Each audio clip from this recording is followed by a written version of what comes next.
सहनाववतु सहनौ भुनक्तु सह वीर्यं करवावहै तेजस्विनावधीतमस्तु मा विद्विषावहै। ओम शांति शांति शांति।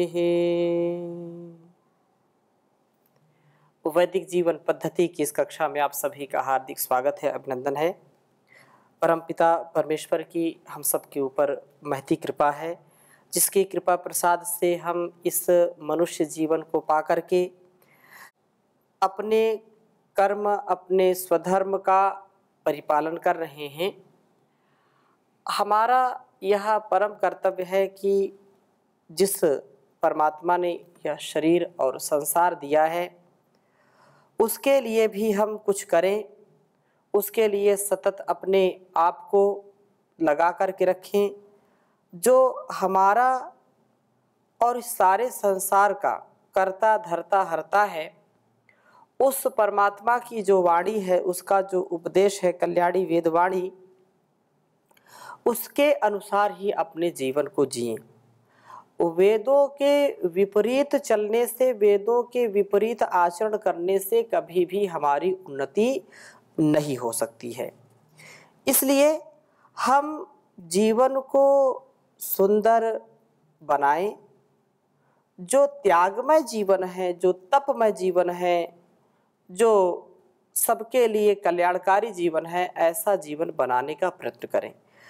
भारतीय संस्कृति यह जो हमको सिखाती है, जहाँ पर चतुर्वर्ण व्यवस्था है और वह व्यवस्था गुणकर्म स्वभाव के अनुसार, वह व्यवस्था समाज को उन्नत बनाने की व्यवस्था।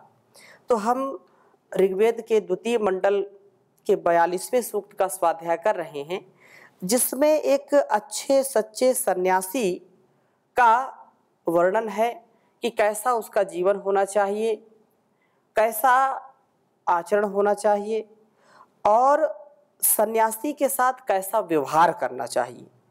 बहुत ही सुंदर चर्चा है और इसको हमको जरूर आत्मसात करके ऐसे जीवन जीने की जो प्रेरणा इन वेद मंत्रों से हमको मिल रही है, उसको जीने का प्रयत्न करना चाहिए। तो आज हम द्वितीय मंडल के 42वें सूक्त के तीसरे मंत्र को आपके बीच में रखेंगे। पहले मैं वेद मंत्र लिखता हूँ।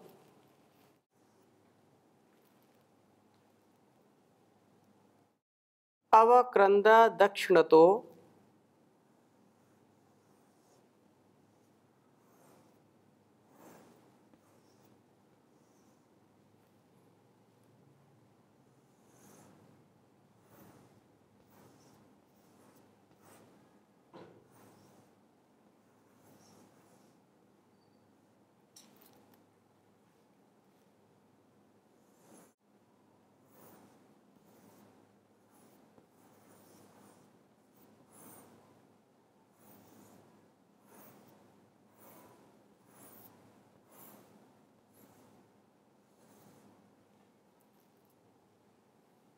गृहाणाम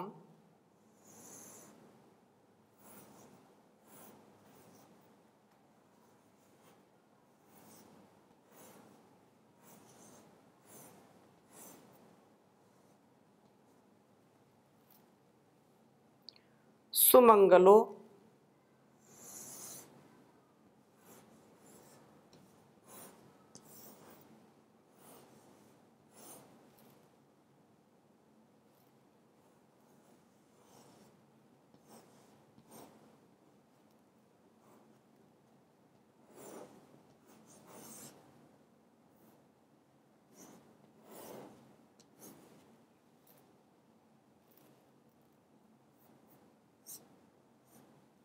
सुमंगलो भद्रवादी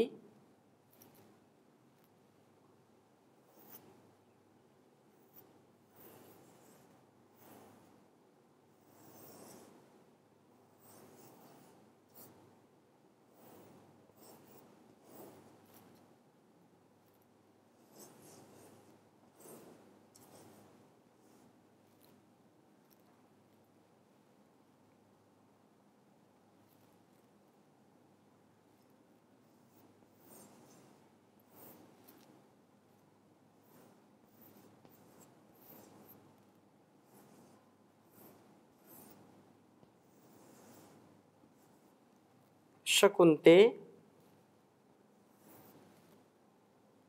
मा नहस्तेन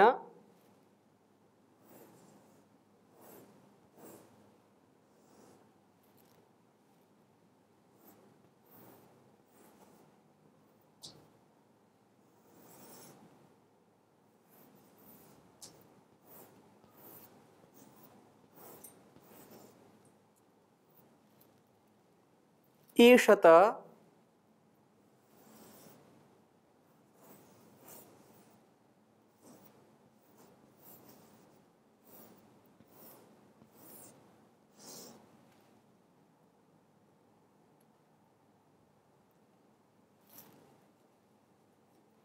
माघशंसो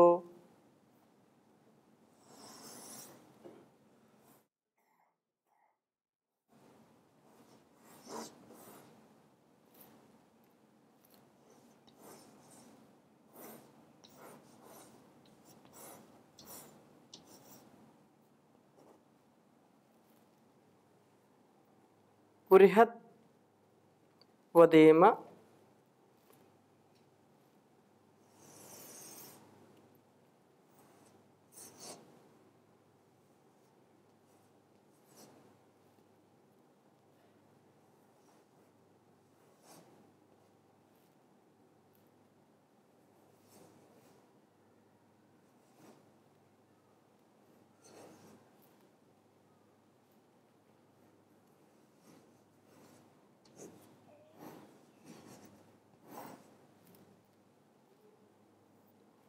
विदथे सुवीराः।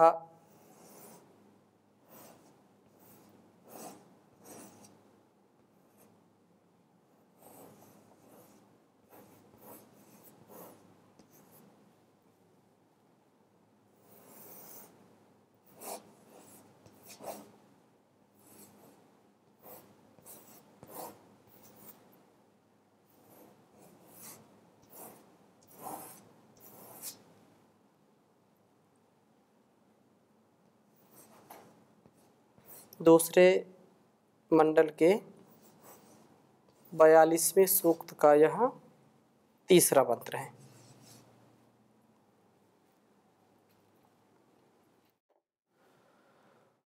ओम अवक्रंद दक्षिणतो गृहाणां सुमंगलो भद्रवादी शकुन्ते मानहस्तेन ईशत माघशंसो बृहद्वदेम विदथे सुवीराः।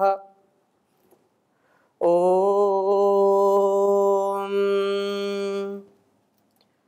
अवक्रंद दक्षिणतो गृहाणां सुमंगलो भद्रवादी शकुन्ते मानहस्तेन ईशत माघशंसो बृहद्वदेम विदथे सुवीराः।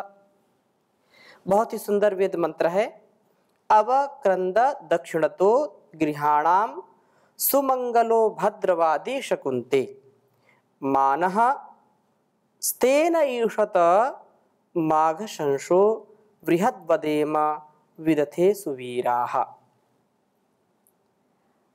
कहा कि सन्यासी घर में आए तो गृहस्थ उसे अपने दाहिने पार्श्व में उत्तराभिमुख बिठाते हैं।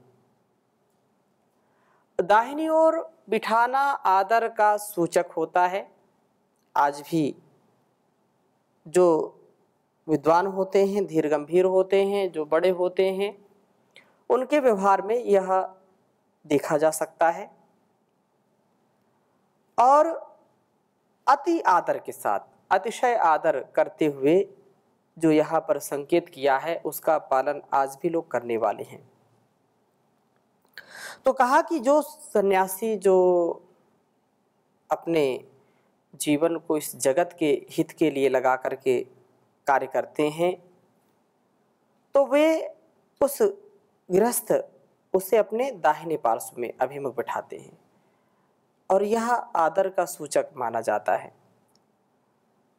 उपदेश लेने वाले गृहस्थ लोग पूर्वाभिमुख बैठे तो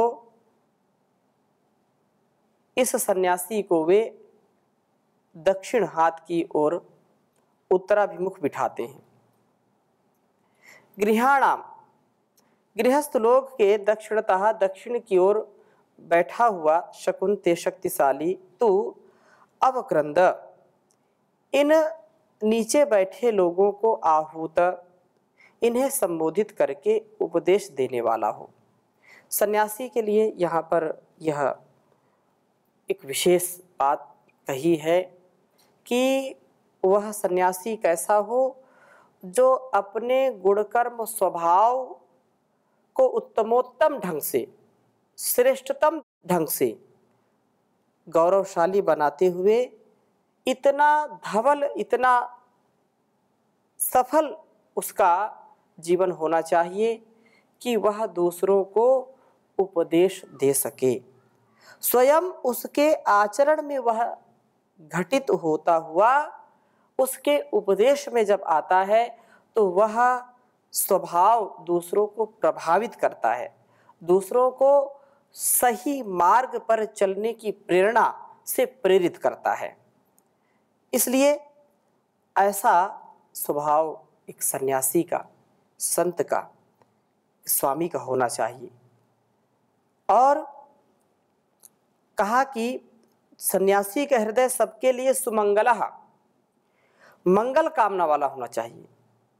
जो सन्यासी हो तो वह सदा सबके लिए मंगल की कामना वाला होना चाहिए, मंगल सबके लिए, क्योंकि उसका जीवन ही अपने मंगल और संसार के मंगल के लिए होता है। आत्मनो मोक्षार्थम जगत हिताय च, आत्मोन्नति से संसार की उन्नति, राष्ट्र उन्नति और वैश्विक उन्नति के लिए सन्यासी का जीवन होता है। इससे इतर अन्य जो लोग जीवन जीते हैं, सन्यास परंपरा को अपना करके भी जो ऐसा नहीं जीवन व्यतीत करते हैं, तो उनके सन्यासीपन से कोई विशेष लाभ मिलने वाला नहीं है। सन्यासी वही है जो अपने लिए कम, दूसरों के लिए ज़्यादा उन्नति के द्वार खोलता है, उन्नति के साथ जो जीता है और हजारों लाखों करोड़ों लोगों के जीवन को भी उन्नति के पथ पर अग्रसर कर देता है, सबके लिए मंगल कामना करता है, तो वह सदा भद्रवादी भी होता है। और ऐसा होना चाहिए। भद्रवादी अर्थात भद्र शब्दों में ही उपदेश दे। कुछ ऐसे स्वभाव के लोग देखे जाते हैं, सुने जाते हैं कि उनका स्वभाव कर्कश होता है, कठोर होता है, और बोलते ये तो ऐसा ही सन्यासी है। कुछ पत्थर मारने वाले सन्यासी हो जाते हैं। ये आक्षेप नहीं है, लेकिन जो लोक में प्रचलित है, और इतना हमारा ये भारत देश स्वीकार्यता रखता है तो स्वीकार करता है। लेकिन एक सन्यासी का अगर वो सच्चा सन्यासी है तो ऐसा नहीं, कोई पत्थर मारने वाले, कोई जो है गाली देने वाले, कुछ का कुछ संतों की परिभाषाओं को लोगों ने बदल दिया, तो ये कदाचित उचित नहीं है। कोई आशीर्वाद देते, कोई पैर से आशीर्वाद देता है, कोई छूता ही नहीं है, कोई देख करके ही जो है भड़क जाए, तो ऐसा ये तो सन्यासी का स्वभाव नहीं होना चाहिए। यह वेद का यह उपदेश हमारे लिए अत्यंत कल्याणकारी है कि जो भद्रवादी सन्यासी होना चाहिए, अर्थात यदि उपदेश भी दे तो भद्र अर्थात कल्याणकारी शब्दों में ही दे। हे प्रभो, न हमें कभी भी कोई छद्म वेश वाला, स्तेन, कोई षड्यंत्र, कोई इस स्थिति का व्यक्ति जो कदाचित सन्यास परंपरा को जानता ही नहीं है और सन्यासी बनकर के, वेश बदल करके, चौर प्रवृत्ति में आकर के यदि हमको अपने वश में करना चाहता है तो यह हमारे लिए उचित नहीं है। गृहस्थी का एक सच्चा जो गृहस्थ है उसके लिए यह बात है, और वह प्रार्थना करता है ईश्वर से कि हमको माँ न स्तेन माँ ईशत, ऐसा कोई चोर उचक्का, कोई लंपट, लोभी, ऐसा कोई साधु या ऐसा कोई व्यक्ति माँ ईशता अपने वश में मत कर ले।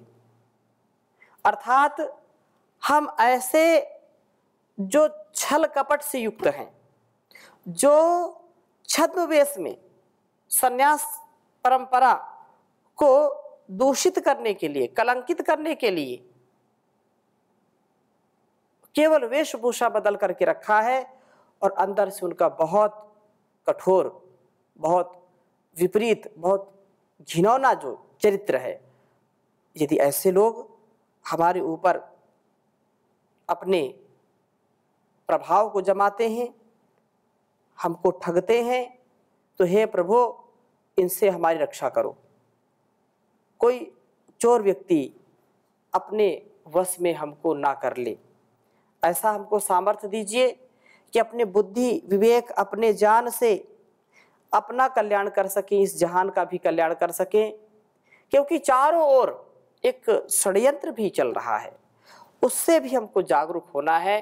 चारों ओर से इस सनातन परंपरा को, इस वैदिक परंपरा को दूषित करने के लिए लोगों ने बड़ा कुचक्र रच रखा है। हम सनातन परंपरा को, वैदिक परंपरा को मानने वाले लोगों का यह कर्तव्य है कि अपनी इस वेद परंपरा को, इस ज्ञान परंपरा को अक्षुण्ण बनाए रखने के लिए, गौरवान्वित करने के लिए सदा कटिबद्ध रहें।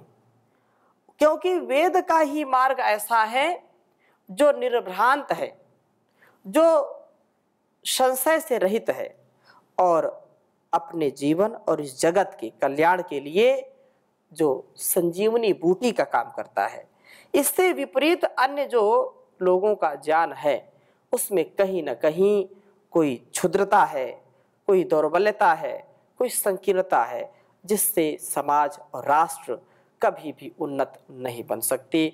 विश्व में जो शांति स्थापना की बात है, वह शांति स्थापना भी असंभव सी प्रतीत होती है यदि वेद के विपरीत कार्य करते हैं। तो हम प्रयत्न करें, हम उत्साह में रह करके इस कार्य की संपन्नता में अपना योगदान दें कि हमारा जो स्वभाव है वह भी कल्याणकारी हो, भद्र हो, और हमसे जो मिले, हम जिनकी सेवा कर रहे हैं, हम जिनका सम्मान कर रहे हैं, उनका भी चरित्र धवल होना चाहिए। वो छल कपट से युक्त ना हो, वो हमारा शोषण करने वाले ना बने। हम उनके प्रत्येक कार्य को दिव्यता से आगे बढ़ाने वाले हों, परंतु वो हमारे लिए लोभ लालच से युक्त होकर के हमको ठगने वाले ना हों, हमारे ऊपर शासन करने वाले ना हों। और कहा है कि अघशंसः, बुराइयों को भी अच्छाइयों के रूप में कहने वाला भी माँ हमारे पर प्रभुत्व वाला मत हो। बुराइयों को भी अच्छाइयों के रूप में कुछ लोग बहुत वाक्पटु होते हैं और वो अपने वाणी से, अपने भाषण से दूसरों को प्रभावित करते हैं। बड़ी बड़ी बातें करेंगे और जो सही बात है उसको तो ध्यान नहीं देंगे, जो गलत बातें हैं उनमें अलग अलग संदर्भ से अपने अपने ढंग से उनका महिमा मंडन करते हैं और उनकी प्रस्तुति बहुत जो सधी होती है, वो अपने आप को इसमें वैशिष्ट अपना मानते हैं, स्पेशलिस्ट मानते हैं कि हम जिधर चाहें उधर समाज को मोड़ सकते हैं, हम ब्रेन वॉश कर सकते हैं, ऐसा बोलते हैं। तो ऐसे लोगों से भी हम कभी प्रभावित ना हो। कितनी सुंदर प्रार्थना है और जागरूक होने की यह प्रार्थना है।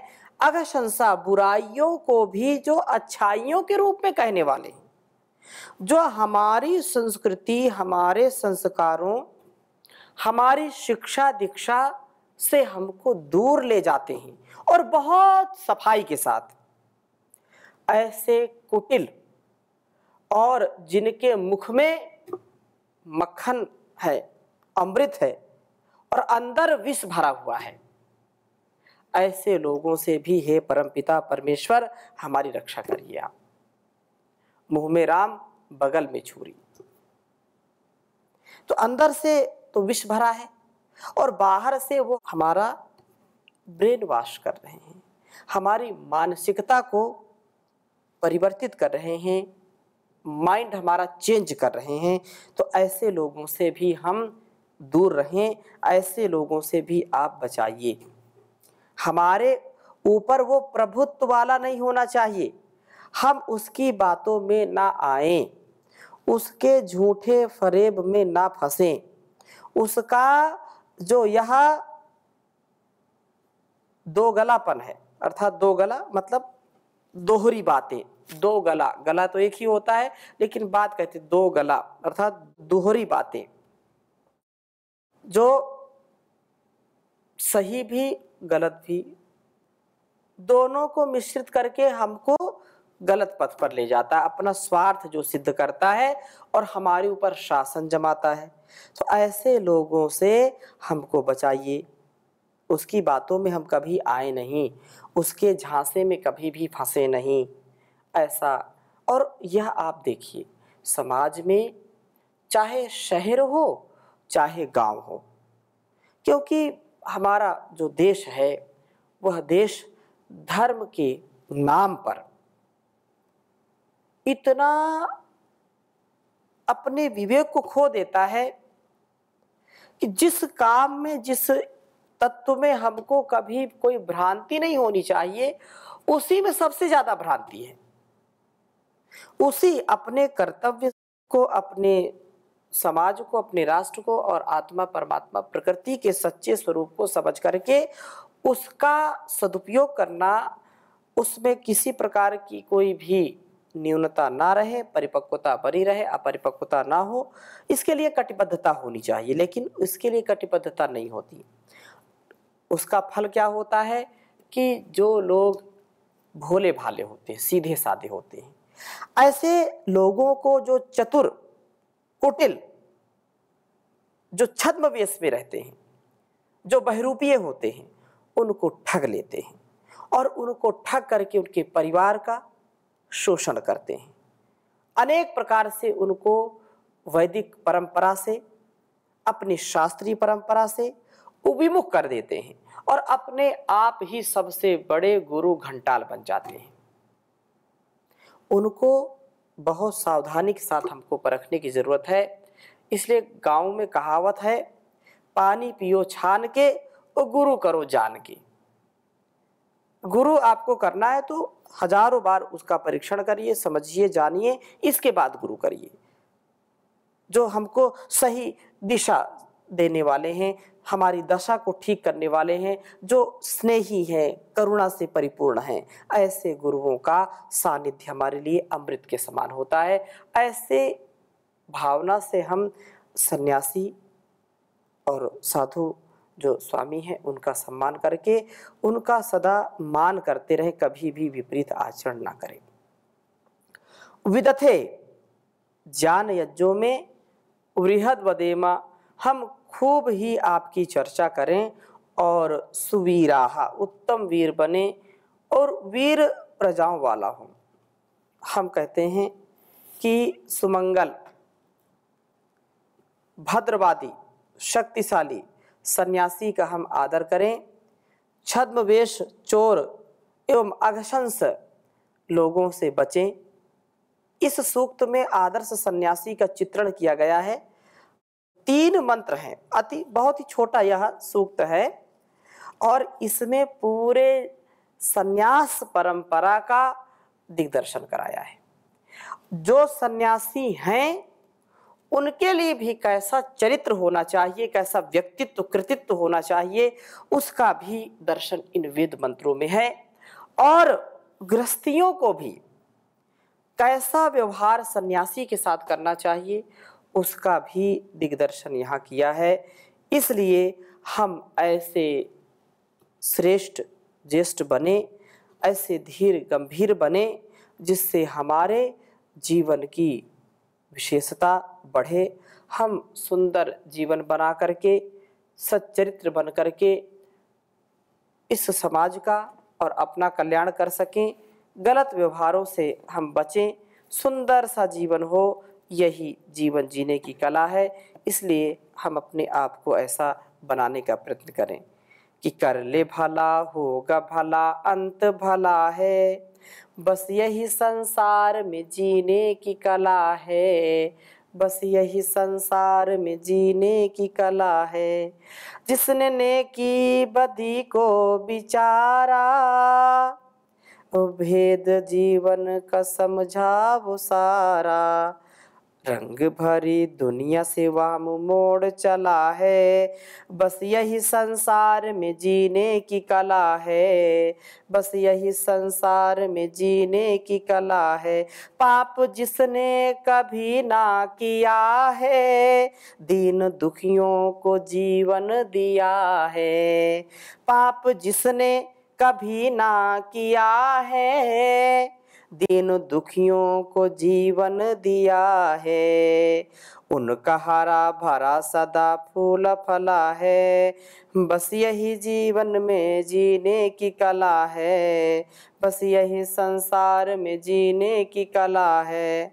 उस पिता की शरण में जो आया, ईश भक्ति में मन को लगाया, उस पिता की शरण में जो आया, अपने मन को जो भक्ति में लगाया, क्रोध की अग्नि में वो कभी न जला है, बस यही संसार में जीने की कला है, बस यही संसार में जीने की कला है। शोक सिंधु से चाहते हो तरना, भूल कर भी बुरा कुछ न करना, शोक सिंधु से चाहते हो तरना, भूल कर भी बुरा कुछ न करना, मान लो इसकी बड़ी बेमोल सलाह है, बस यही संसार में जीने की कला है, बस यही संसार में जीने की कला है।